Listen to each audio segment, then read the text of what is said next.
नमस्कार। आप देख रहे हैं वार्तिक टीवी और मैं हूं सुभाष शर्मा। आज के प्रोग्राम के लिए खबरें तो कई हैं और शुरुआत में जो मुद्दे हैं उनकी तरफ एक बार एट अ ग्लांस आपकी जानकारी में डाल देते हैं। फ्रांस के राष्ट्रपति इमैनुएल मैक्रों इस वक्त 2 दिवसीय भारत यात्रा पर हैं और वो राजस्थान की राजधानी जयपुर में इस वक्त प्रधानमंत्री नरेंद्र मोदी के साथ रोड शो कर रहे हैं। इसके साथ ही एक खबर विदेश की यदि बात करें तो कनाडा से आ रही है। कनाडा ने एक बार फिर से भारत को घेरने की कोशिश की है। क्या खबर है ये भी हम आपके समक्ष रखेंगे और साथ ही आज हम बातचीत करेंगे राम मंदिर उद्घाटन के बाद, रामलला विराजमान की प्राण प्रतिष्ठा के बाद मुंबई में शांति दूतों ने कुछ उपद्रव मचाया है और इनके खिलाफ कार्रवाई भी अच्छी खासी हुई है। इनकी तशरीफ जो है वो अब कई बरसों तक याद रखेंगी, ऐसी कार्रवाई हुई है। तो इसके ऊपर भी बातचीत करेंगे और साथ ही भारतीय जनता पार्टी ने एक तरफ जहां 2024 लोकसभा चुनाव के लिए अपना थीम सॉन्ग लॉन्च करके और चुनावी शंखनाद कर दिया है, चुनाव में एक तरह से बढ़त ले ली है, वहीं कांग्रेस नीत इंडिया अलायंस जो है उसमें फूट है। और आज एक बहुत ही तेजी से बदलते हुए घटनाचक्र में बिहार की राजनीति में उथल पुथल मच सकती है। बड़ी खबर आ सकती है। बिहार में नीतीश कुमार हो सकता है कि एनडीए में भारतीय जनता पार्टी नीत एनडीए में घर वापसी कर जाएं और भारतीय जनता पार्टी ने भी इसके लिए पूरी तैयारी कर ली है। भारतीय जनता पार्टी ने अपने वहां के सभी बड़े दिग्गज नेताओं को दिल्ली बुला लिया है। सांसद जितने भी हैं, वहां से मंत्री जितने हैं, उन सबको दिल्ली बुला लिया है और आज रात हो सकता है बिहार की राजनीति से कोई बड़ी खबर आ जाए। हालांकि वहां जो गठबंधन में शामिल लालू यादव का दल है उसने अभी इन खबरों के ऊपर कोई कमेंट नहीं किया, खंडन भी किया है, लेकिन लालू प्रसाद यादव की बेटी ने कुछ तल्खी भरे कमेंट किए हैं। इसके ऊपर हम बातचीत करेंगे। तो सबसे पहली खबर हम आपके समक्ष जो रखने वाले हैं वो मुंबई की खबर के ऊपर चर्चा करेंगे और ये खबर थोड़ी सी इंटरेस्टिंग भी है और हम जिस तरफ इशारा करते आ रहे हैं पिछले 2-3 प्रोग्राम्स में, हमने रामलला विराजमान के प्रोग्राम जो आपके समक्ष रखे उसमें हमने ये आशंकाएं जाहिर की थी कि बाबरवादी अब क्या करेंगे, ये जो टुकड़े टुकड़े गैंग के लोग हैं ये अब क्या करेंगे। तो ये काम हो चुका है। मुंबई से खबर है और वैसे तो मुंबई में 9 घटनाएं हो चुकी हैं पिछले 48 घंटे में, जिनमें राम भक्तों के ऊपर, सनातनियों के ऊपर मुस्लिम पक्ष की तरफ से अटैक हुए हैं और माहौल बड़ा बिगाड़ने का पूरा षड्यंत्र रचा जा रहा है। मुंबई असल में उन मुसलमानों का गढ़ है जो अपने आप को इन्फ्लुएंशियल मानते हैं, जिनके पास पैसा खूब है, जिनके पास इलीगल प्रॉपर्टीज बहुत हैं, कब्जे की हुई प्रॉपर्टीज बहुत हैं और समुद्र के रास्ते से जो स्मगलिंग का सामान है उसके कामकाज वहाँ ज़्यादा हैं। और इसलिए जो भी मुसलमान पहले तो फिल्म इंडस्ट्री के लिए पहुँचे, जो जागीरदार परिवार थे, जो अपने आप को कम्युनिस्ट कहते थे, चाहे जावेद अख्तर के पिता जानिसार अख्तर हों, कैफी आज़मी हों, सरदार जाफरी हों और या मजाज हों, ये सारे जागीरदार फैमिली से हैं। असल में ये नवाबों की ही परिवार के लोग हैं, बड़े जागीरदार हैं। इनकी यूपी में, बिहार में बहुत बड़ी बड़ी एस्टेट थी, बंगाल में। तो ये जाकर वहां शिफ्ट हो गए और इन्होंने मीडिया एजुकेशन के ऊपर कब्जा करने के लिए जो दिल्ली से षड्यंत्र चला, क्योंकि आप हम सब जानते हैं कि एजुकेशन से ही नहीं, मीडिया से भी बहुत ज़्यादा छाप छोड़ी जा सकती है समुदाय के ऊपर, समाज के ऊपर। तो ये काम मुस्लिम पक्ष ने बखूबी किया है। और ये जो उर्दू दान थे, इन्होंने जिस तरह के गाने लिखे, जिस तरह के फिल्मों में डायलॉग्स लिखे, अब जाके आपको थोड़ा हिंदवी माहौल दिखाई दे रहा है। अभी 1.5-2 दशक पहले तक हमारी फिल्म इंडस्ट्री की जो स्क्रिप्टिंग थी, जो सॉन्ग, जो लिरिक्स थी, वो सारी उर्दू में हुआ करती थी और उसमें वही सारा मसाला। तो मौलाना अब्दुल कलाम आज़ाद जब शिक्षा मंत्री बन गए तो इसके बाद से इन्होंने ये भी एक फ्रंट खोल दिया, क्योंकि किसी भी देश की सांस्कृतिक उसके ऊपर कब्जा करना हो, ये भी एक तरह का जिहाद है। एजुकेशन पैटर्न को उस तरह से लेकर आओ, हिस्ट्री को उस तरह से लेकर आओ, यूपीएससी एसएससी के जो सिलेबसेस हैं उनको उस तरह से बनाओ और उसी तरह से अखबार, मीडिया जो कम्युनिस्टों के कब्जे में थे और फिल्म इंडस्ट्री। तो मुंबई में जिस तरह के लोग रहते हैं, आप हम सब ने देखा है कि अयोध्या में बाबरी मस्जिद जो थी, ढांचा था, जो कि रामलला विराजमान मूर्ति तोड़कर, मंदिर तोड़कर रामलला की जो जन्मस्थली है, रामलला यहाँ पर राम का वो स्वरूप है जो यूपी अवधि में लला कहते हैं, लाला, बच्चा, किशोर। आप हम सब भी घर परिवार में कहते हैं छोटे बच्चों को लाला, तो रामलला, तो रामलला की जन्मभूमि है वो अयोध्या। वहां इन शैतानों ने, बर्बरों ने मंदिर, जो भव्य मंदिर था, उसको तोड़ा। पहले हमारी कल्चर में एक और बात थी कि राजा महाराजा भी जो थे ये प्रासाद बनवाते थे कि, लेकिन प्रासाद के बगल में ही मंदिर भी होता था। आज भी हम यदि पुराने शहरों में जाएंगे तो जो पुराने परिवार रहते हैं हिंदू सनातनियों के, उनके घरों में मंदिर हैं, तुलसी का बिरवा होता है, मंदिर होता है, और उसी के पास में घर होता है, तो घर भी मंदिर की तरह पवित्र रखा जाता था। बहरहाल राम जन्मभूमि का ये जो टेंशन शुरू हुआ था 1992 में, और इसके बाद ढांचा ढहाया गया। इस ढांचे को ढहाने के बाद दाऊद इब्राहिम ने जिस तरह से सीरियल बम ब्लास्ट किए थे मुंबई में, आज भी वो लोग वहां मौजूद हैं और उनके पास पैसा है। ये जो यहां से बेरोजगार जो टीम जाती है, और बाद में समाजवादी पार्टी के भी वहां आउट बन गए लोग, और समाजवादी पार्टी का बड़ा गढ़ बना। वहां से मुलायम सिंह यादव, अखिलेश यादव की पार्टी के लिए पैसा बहुत आता था, क्योंकि समाजवादी पार्टी के जो लोग हैं यूपी में सत्ता चला रहे थे, मुस्लिम्स जो जागीरदार थे, जिनकी एक आकांक्षा थी कि हमारा राज होना चाहिए, उन्होंने मुंबई पे कब्जा किया। तो अंडरवर्ल्ड जितना भी है उसमें इन लोगों का कब्जा है। तो यही लोग हैं जिन्होंने ये माहौल बिगाड़ने का काम किया है। 9 घटनाएं हो चुकी हैं, और इन छोटी छोटी घटनाओं का हाल यह है कि रात को जो लोग जा रहे हैं, कोई राम ध्वज लेके जा रहा है, उसको पीटा पकड़कर, परिवारों को पीटा गया। शिवसेना ने जो जुलूस निकाला प्राण प्रतिष्ठा के दिन, उसके ऊपर पथराव किया गया।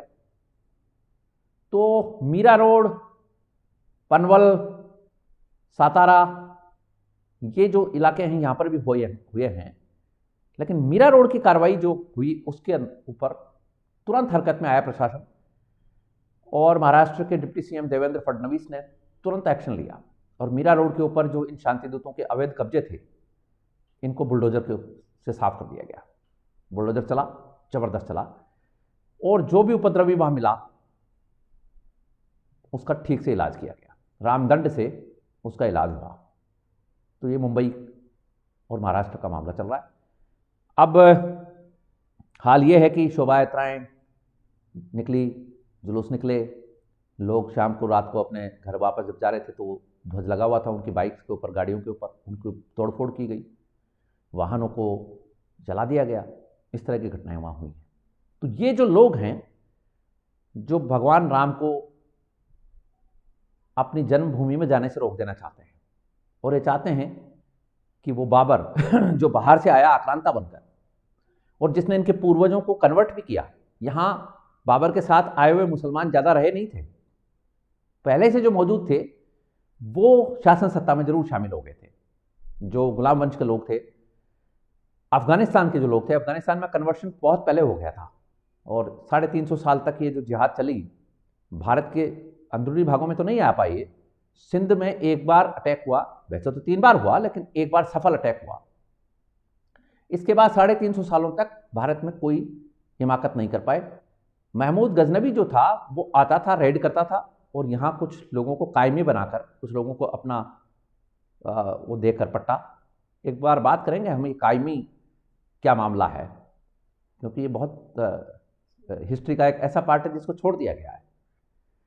तो कायम मुकाम करके यहाँ अपने एजेंट्स बनाकर, जो लोग भी अनरेस्ट में होते हैं, जो लोग भी समाज से, मान लीजिए हर आदमी तो खुश नहीं होता है, और रेड जो की गई वो इतनी ज़्यादा तीखी थी कि यहाँ के जो शासक थे उस वक्त के, वो उन रेड्स को समझ नहीं पाए।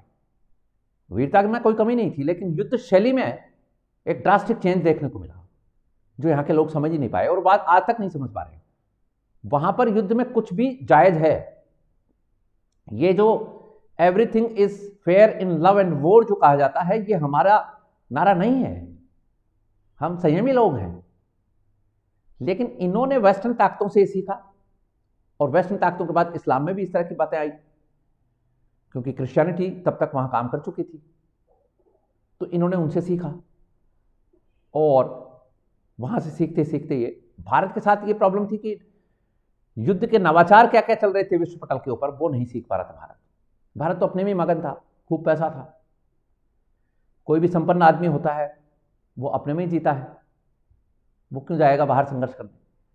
तो बहरहाल ये जो लोग आए यहाँ पर, आज की स्थिति में ये लोग जो हैं बचे हुए, ये खुद जानते हैं कि भारत में 99% जो लोग हैं वो कन्वर्टेड मुसलमान हैं, लेकिन इनको अपनी संस्कृति से, अपनी जड़ों से कोई मतलब नहीं।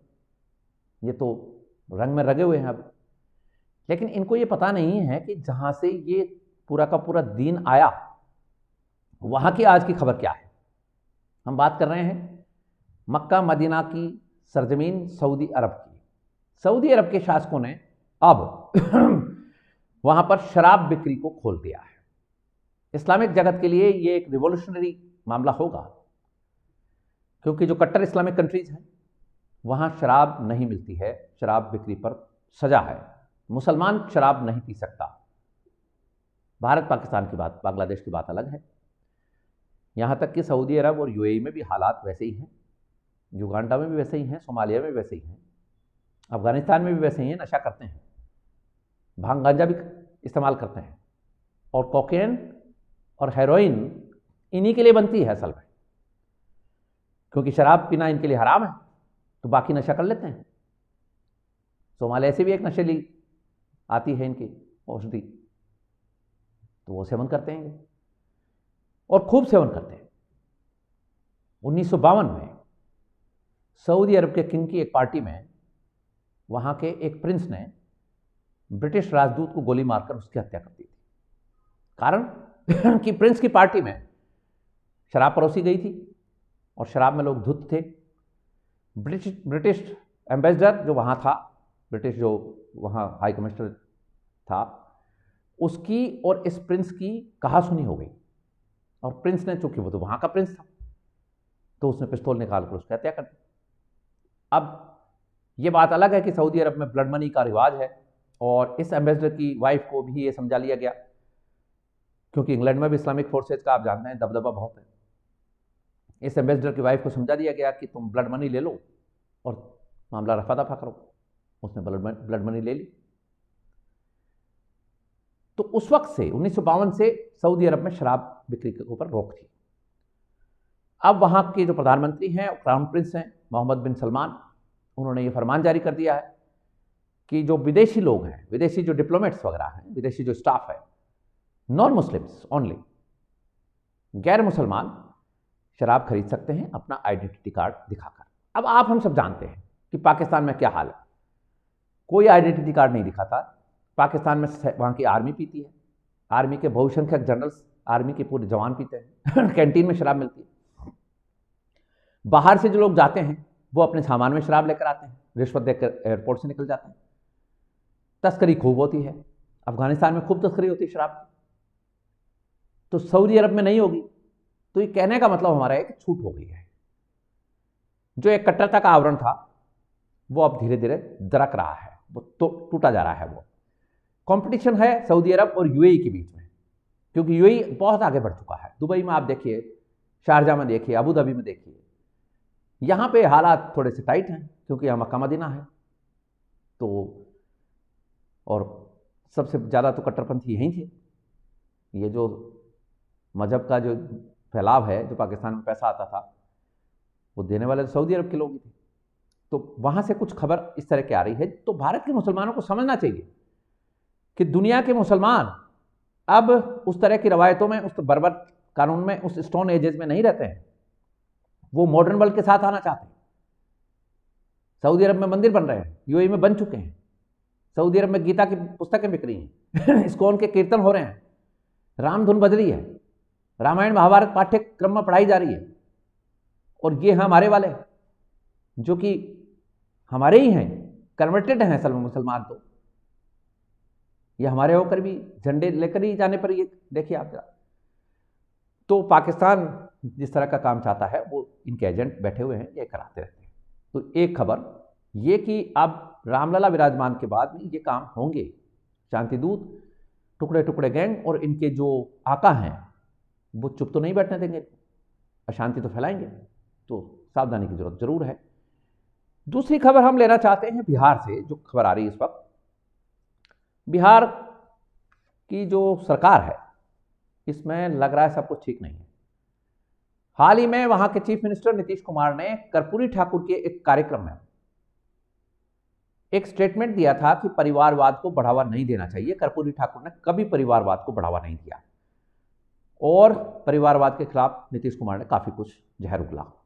इससे लालू प्रसाद यादव का परिवार बिफर गया, नाराज हो गया और तनातनी हो गई। कैबिनेट की बैठक में भी तनातनी हुई बताई है।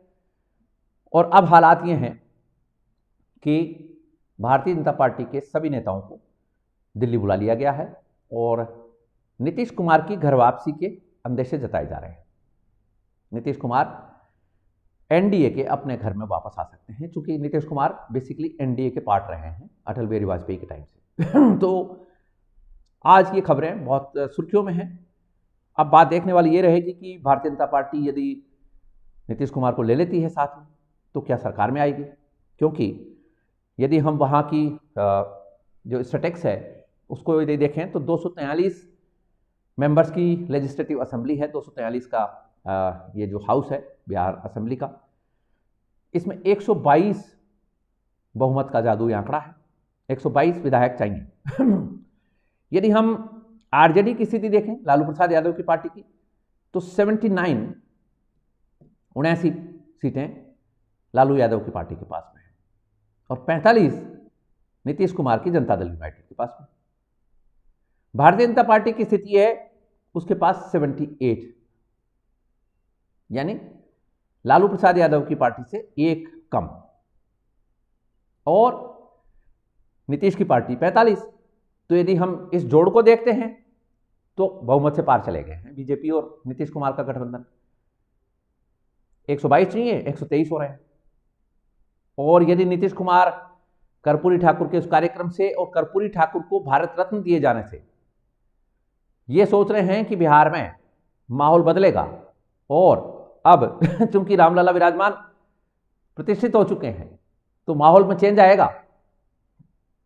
और चूंकि नीतीश कुमार को हम सब जानते हैं कि वो चुनावी माहौल को बहुत बखूबी जानते हैं, समझते हैं, और लालू यादव और नीतीश कुमार दोनों ही Karpoori Thakur school of politics के स्टूडेंट रहे हैं, तो दोनों वैसे भी एक दूसरे की चालों को समझते हैं। तो इस वक्त का यदि माहौल देखें तो बिहार में सरगर्मी तेज है, पॉलिटिकल हलचल बढ़ गई है। और यदि कांग्रेस की स्थिति देखें तो कांग्रेस न 3 में है न 13 में है, कांग्रेस का कोई हिसाब किताब नहीं है। यदि आरजेडी लालू की पार्टी 79 के साथ में कांग्रेस के साथ जाती है 19 और कम्युनिस्ट 16 लेफ्ट, तो भी 114 ही होते हैं। और असदुद्दीन ओवैसी की पार्टी को मिला लिया जाए, एक विधायक उसका है। हम पार्टी जो है वो 4 विधायकों की पार्टी है, लेकिन हम उधर नहीं जाएगी। तो कहने का मकसद, बिहार की इस पॉलिटिकल टर्मोइल की स्थिति में नीतीश कुमार यदि घर वापसी करते हैं तो सरकार बीजेपी के समर्थन से बन सकती है। इसमें नीतीश कुमार को कोई रोकने वाला नहीं है। और दिल्ली से जिस तरह के संकेत हैं, अब बीजेपी को भी कोई गुरेज नहीं है एक बार वापस लोकसभा चुनाव से पहले ये गठबंधन बनाकर और फिर लोकसभा चुनाव में इसका एनकैशमेंट किया जाए।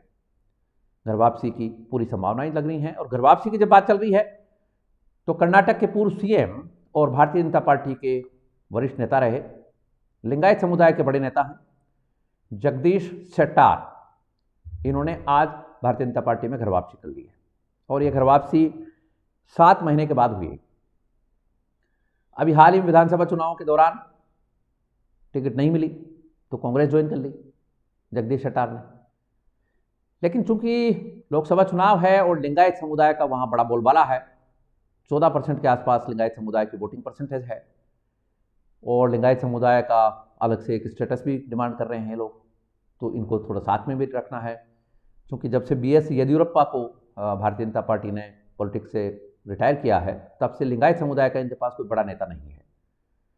तो जगदीश शेट्टार आज घर वापसी कर चुके हैं, भारतीय जनता पार्टी में आ चुके हैं भारतीय जनता पार्टी के राष्ट्रीय अध्यक्ष जेपी नड्डा ने उनको वापसी करा ली है। जब भारतीय जनता पार्टी की बात चल रही है तो आज भारतीय जनता पार्टी ने अपना थीम सॉन्ग जो है वो लॉन्च कर दिया है। अब आप देखिए जरा, एक तरफ थीम सॉन्ग लॉन्च करके और चुनावी शंखनाद कर दिया गया है 2024 का, दूसरी तरफ इंडिक अलायंस में ये नीतीश और लालू लड़ रहे हैं। उधर ममता बनर्जी भी रूठी बैठी हुई हैं, रूठी बहू बन गई है। इधर अखिलेश यादव के भी तेवर हैं, बीएसपी आने के लिए तैयार नहीं है। केजरीवाल जी शायद ईडी के उसमें जंजाल में फंसेंगे। तो इंडी अलायंस जो है वो पिछड़ रहा है। 2024 में भी कहीं कोई गुंजाइश नजर नहीं आ रही है। और जिस तरह की ग्राउंड रिपोर्ट्स हैं, राम मंदिर के उद्घाटन के बाद जिस तरह की खबरें आ रही हैं, जिस तरह की जन भावनाएं, जन चर्चाएं आ रही हैं, उसमें लग रहा है कि भारतीय जनता पार्टी 2024 के लोकसभा चुनाव में रिकॉर्ड कायम करेगी। और अभी जो बहुमत में खुद अकेले अपने दम पर है, लोग ये कह रहे हैं कि राजीव गांधी का वो दौर वापसी आएगा जब इंदिरा गांधी की हत्या के बाद पूरे देश में सहानुभूति की लहर थी और राजीव गांधी को लैंडस्लाइड विक्ट्री मिली, अनपैरेलल्ड। उसी तरह का माहौल इस वक्त दिखाई दे रहा है। और माहौल की जब बात चल रही है तो इस वक्त जयपुर में, राजस्थान की राजधानी जयपुर में माहौल जोरदार है। फ्रांस के राष्ट्रपति इमैनुअल मैक्रोन इस वक्त जयपुर में हैं और जयपुर के हेरिटेज जयपुर जिसको हम कहते हैं, ओल्ड सिटी जयपुर की, उन्होंने आम्बेर, जो जयपुर की पुरानी राजधानी थी, आम्बेर के फोर्ट में गए हैं। वो बहुत ही विश्वविख्यात किला है। गोल्डन ट्रायंगल के ऊपर दिल्ली, आगरा और जयपुर, ये 3 गोल्डन ट्रायंगल के ऊपर हमारे हेरिटेज के बड़े नगर हैं। हालांकि इसमें साउथ के नगरों को जोड़ा जाना चाहिए, काशी को जोड़ा जाना चाहिए, वो काम चल रहा है। लेकिन अभी मॉडर्न इंडिया में जिस तरह से इन्होंने काम किया, क्योंकि इसमें मुगल हिस्ट्री ज़्यादा थी, इसलिए गोल्डन ट्रायंगल कहलाता है। और पर्यटकों को जिस तरह की सीख दी गई, वो सीख ऐसी थी कि इन 3 शहरों का ही भ्रमण करें आप। दिल्ली में लाल किला देखें, जामा मस्जिद देखें, आगरा में लाल किला देखें और आगरे का ताजमहल देखें। 7 वंडर्स में एक बता दिया। साउथ में ऐसे ऐसे टेम्पल्स, ऐसी ऐसी कलाकृतियां हैं कि ताजमहल कहीं पानी नहीं भरता है। ऐसे ही जयपुर है। जयपुर में भी चूंकि मुगल सल्तनत से जुड़े हुए लोग थे, इनको बड़ा मजा आता है जयपुर की बातें करने में, आम्बेर की बातें करने में। बहुत ही मिसकॉन्सेप्शंस हिस्ट्री में गढ़े गए हैं नेहरूवियन इरा में। ये जो हिस्टोरियंस थे, यही मौलाना अब्दुल कलाम के चेले, जिनको स्कॉलरशिप मिली। एंटी हिंदू किंग्स, एंटी सनातनी किंग्स, इनको डिमोरलाइज करना, इनकी बहू बेटियों के बारे में अनाप शनाप लिखना, ये काम हुआ। मुगल आजम की जब शूटिंग हुई तो यही महल जिसको देखने आज इमैनुअल मैक्रोन गए हैं, इसके लिए विशेष तौर पर जयपुर के प्रशासन के ऊपर जोर डाला गया कि वहाँ होनी चाहिए शूटिंग, क्योंकि कांग्रेस का राज था सब जगह, कम्युनिस्ट उनके साथ थे। और ये जो राज परिवार थे, ये राज परिवारों के प्रति सिंपैथी रखने वाले जो लोग थे, इनको तोड़ना था। तो डिविसिव पॉलिटिक्स, वही अंग्रेज वाली। आज उसी महल में इमैनुअल मैक्रोन पहुंचे। इसके बाद जंतर मंतर आए। जो ऑब्जर्वेटरी है, ये जयपुर के महाराजा जयसिंह सेकंड ने जयपुर बसाया। उन्होंने ऑब्जर्वेटरीज बनाई थी पूरे देश में, अलग अलग कोनों में। उसमें दिल्ली में भी थी, आगरा में भी थी, जयपुर में भी थी, वाराणसी में भी, कई जगह थी। जयपुर के ऑब्जर्वेटरी में अभी भी काफ़ी काम होता है और यहाँ के ज्योतिषी वहाँ जाते हैं, अध्ययन करते हैं। प्रधानमंत्री नरेंद्र मोदी ने असल में इमैनुअल मैक्रोन जयपुर के सांगानेर एयरपोर्ट पर उतरे। इसके बाद वो सीधे अप्परकोटे के शहर में पहुँचे, त्रिपोलिया होते हुए, और आमेर पहुँचे। आमेर उन्होंने पूरा भ्रमण किया। उसके बाद वो जंतर मंत्र पहुँचे, ऑब्जर्वेटरी, वेधशाला। वहाँ पर प्रधानमंत्री नरेंद्र मोदी ने उनका स्वागत किया। विदेश मंत्री एस जयशंकर ने पहले उनका स्वागत कर लिया था प्रोटोकॉल के तहत। इस वक्त पुराने जयपुर शहर में इमैनुअल मैक्रोन की पूरी ध्वजा के साथ में यात्रा निकल रही है और हवा महल के सामने भी प्रोग्राम है, अल्बर्ट हॉल के सामने भी प्रोग्राम है। ये यात्रा महज एक खबर है, लेकिन हम इस खबर की बात नहीं कर रहे। खबर तो सब आपने देखी है, लेकिन हम दूसरी बात करना चाहते हैं। इमैनुअल मैक्रों की ये यात्रा इस वक्त खास क्यों है?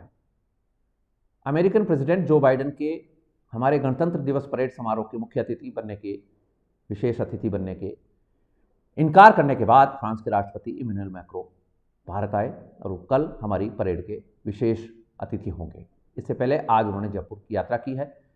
प्रधानमंत्री नरेंद्र मोदी जयपुर को चूंकि पसंद करने लग गए हैं आजकल। अभी पहले भी उन्होंने एक यात्रा निकाली थी चुनाव के दौरान, विधानसभा चुनाव के दौरान। यहाँ की भव्यता देखी होगी, परकोटे का जो शहर है उसमें जिस तरह से अतिक्रमण हो रखे हैं, जिस तरह से हिंदू वहाँ से पलायन कर चुका है, धीरे धीरे हिंदुओं की संख्या वहाँ से कम होती जा रही है। कांग्रेस ने जयपुर के साथ ये किया कि जयपुर की नगर निगम पहले एक थी, अब 2 नगर निगम बना दी, एक जयपुर हेरिटेज और एक जयपुर ग्रेटर। हेरिटेज में स्थिति यह है कि मुस्लिम वोटर ज़्यादा हैं क्योंकि हिंदू पलायन कर चुका है। क्योंकि आप हम सब जानते हैं कि जहाँ मुसलमान रहता है तो वहाँ शाम को मांस सेकने की बदबू आने लग जाती है, सड़क के ऊपर बिरयानी बनाने के देग चढ़ा दिए जाते हैं, पूरा का पूरा कुनबा वहाँ खाना खा रहा होता है। आप यदि जा रहे हैं गाड़ी लेके तो आपको जाने नहीं दिया जाएगा, फंक्शन हो रहा है भाई हमारा। तो इससे दुखी होकर व्यापारी कम्युनिटी रहती थी और कम्युनिटीज़ रहती थी, जो कामगार थे वो सब जयपुर परकोटा छोड़ चुके हैं। मूर्ति कला हो या यहाँ के लाख की चूड़ियों का काम हो, इस तरह के काम यहाँ बहुत ज़्यादा थे और ये काम हिंदुओं के हाथ में ज़्यादा थे।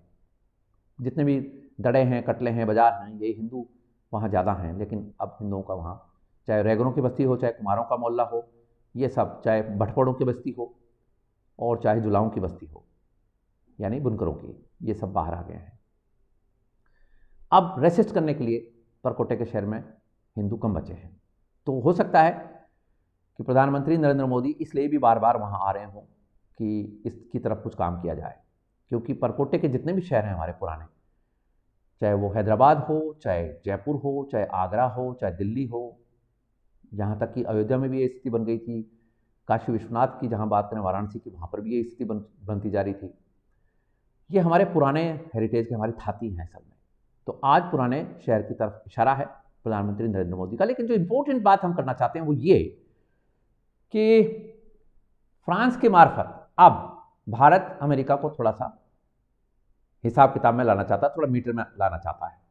भाई आप थोड़े मीटर में अपनी राग गाएं, हर वक्त भारत दुश्मनी, भारत विरोध ना करें। क्योंकि इस वक्त हालांकि विदेशी मेहमान आते रहे हैं हमारी परेड के समारोह में, अमेरिकन स्थिति, अमेरिकन प्रेसिडेंट भी आए हुए हैं, बराक ओबामा आए हुए हैं, लेकिन इमैनुअल मैक्रों का इस वक्त आना थोड़ा सा अमेरिका का जो मौजूदा डिस्पेंसेशन है, जो मौजूदा सरकार है, इसको थोड़ा ठीक करना है। और ये डिस्पेंसेशन जो जिस तरह से बात करता है, अभी निज्जर के मामले में भी बात हुई और पन्नू के मामले में भी, तो ये इसको थोड़ा सा चेक एंड बैलेंस की जरूरत है। फ्रांस के साथ हमारी स्ट्रेटेजिक पार्टनरशिप पहले से है, हथियार हम पहले से खरीद रहे हैं। अमेरिका को भी थोड़ा सा होश में आ जाना चाहिए कि हम हथियार इधर से भी ले सकते हैं। और रशिया से अभी हमारा जो डायलॉग हुआ है, एस जयशंकर गए, वहाँ के प्रेसिडेंट व्लादिमीर पुतिन ने प्रोटोकॉल तोड़ते हुए हमारे विदेश मंत्री से जिस तरह से बात की है, तो ये थोड़ा सा एक जियोपॉलिटिकल बैलेंस की हमें ज़रूरत है, वो भी हम बैठा रहे हैं। तो हमारे सरकार ने ये बैठाया है। मेहमान आते रहते हैं, जाते रहते हैं, लेकिन ये मौका बड़ा इंपॉर्टेंट था और फ्रांस के राष्ट्रपति ने इस वक्त आने की हामी भरी, ये भी एक इम्पोर्टेंट बात है। और जहाँ तक अमेरिका है, ये हरदीप सिंह निज्जर के मामले में या गुरपतवंत सिंह पन्नू के मामले में जिस तरह की स्टैंड लिया इन्होंने, ये थोड़ा अमेरिका को सोचना पड़ेगा। क्योंकि भारत इस तरह की एक्टिविटीज़ नहीं करता। क्योंकि भारत यदि इस तरह की एक्टिविटी करता तो हमारे यहाँ इतने आतंकी हमले नहीं होते। हमारे आतंकी हमले कराने के बाद यहाँ से लोग बांग्लादेश, पाकिस्तान चले जाते हैं, दुबई में बैठे हैं। ये भी हम बात कर रहे थे दाऊद इब्राहिम की, मुंबई वाले की, ये कराची में बैठा है, सबको पता है। भारत ही ऐसा कराता तो अब तक तो कई खेल हो चुके होते। मोसाद की तरह यदि हमारा एक्शन प्लान होता, केजीबी की तरह यदि हम कर पाते, तो फिर तो बात ही क्या थी, फिर तो हिम्मत नहीं होती इनकी, हरदीप पन्नू की, गुरपतवंत सिंह पन्नू और हरदीप सिंह निज्जर की औकात क्या है इनकी। ये सिहरते नीचे से, पसीने आते इनके, लेकिन हम नहीं करते। और नहीं करते इसीलिए ये आरोप है। कनाडा की सरकार ने भी आरोप लगाए। अब देखिए आप, पासा पलट गया है। कनाडा की सरकार ने, जस्टिन ट्रूडो ने आरोप लगाया कि भाई ये जो हरदीप सिंह निज्जर है, इसकी हत्या में भारत का हाथ है। उधर अमेरिका में इसी पन्नू ने, गुरपतवंत सिंह पन्नू ने एक याचिका डाल दी कि मेरे को मरवाने की साजिश कर रहा है इंडिया और हमले हुए हैं मेरे ऊपर। तो कनाडा को सबक मिल गया है बहरहाल, भारत की जो बढ़ती हुई ताकत है, वैश्विक ताकत है, इसका एक असर आज आया है। जस्टिन ट्रूडो से वहां के इलेक्शन कमीशन की एक कमेटी ने ये सबूत मांग लिए हैं कि आपके ऊपर आरोप है कि 2021 के चुनाव में, फेडरल इलेक्शन में, भारत ने आपकी मदद की है, भारत ने कनाडा के चुनाव में दखल दी है। हालांकि आरोप चीन के ऊपर भी है, लेकिन भारत के ऊपर यह आरोप होना, भारत की बढ़ती ताकत आप देख सकते हैं। क्या दखल कर रहा है भारत? और यदि कर रहा है तो जस्टिन ट्रूडो को फिर सावधान हो जाना चाहिए कि मेरे को जो सत्ता में ला सकते हैं वो मुझे गिरा भी सकते हैं। अब जस्टिन ट्रूडो को जवाब देना पड़ेगा, क्योंकि अब तक वहां लॉबीज जो थी वो सेटल थी, अब लॉबीज डिस्टर्ब हो चुकी है। अब जस्टिन ट्रूडो को अकल आएगी कि तुमने जो भी मदद मांगी होगी, क्योंकि इंडियन डायस्पोरा वहां रहता है। बहरहाल जस्टिन ट्रूडो साहब मीटर में आ जाएंगे थोड़े दिन में, आप देखिएगा। या तो सबूत दो और या आरोप आपके ऊपर बने रहेंगे, आप आरोपों के घेरे में रहेंगे। तो जस्टिन ट्रूडो जो खुद ही आरोपी हो चुके, वो क्या आरोप लगाएंगे? तो इस तरह का ये दृश्य बन रहा है। आज जयपुर की सड़कों ने भी भारत फ्रांस की दोस्ती देखी है और एक बढ़ते वैश्विक ताकत वाले भारत का वो परिदृश्य देखा है, जो परिदृश्य हम कई सालों से, कई दशकों से इंतजार में रहे हैं। तो ये था आज का प्रोग्राम, आपने हमें ज्वाइन किया, इसके लिए आपका बहुत बहुत आभार, धन्यवाद। I wish you good luck, success and happiness. Thank you so much.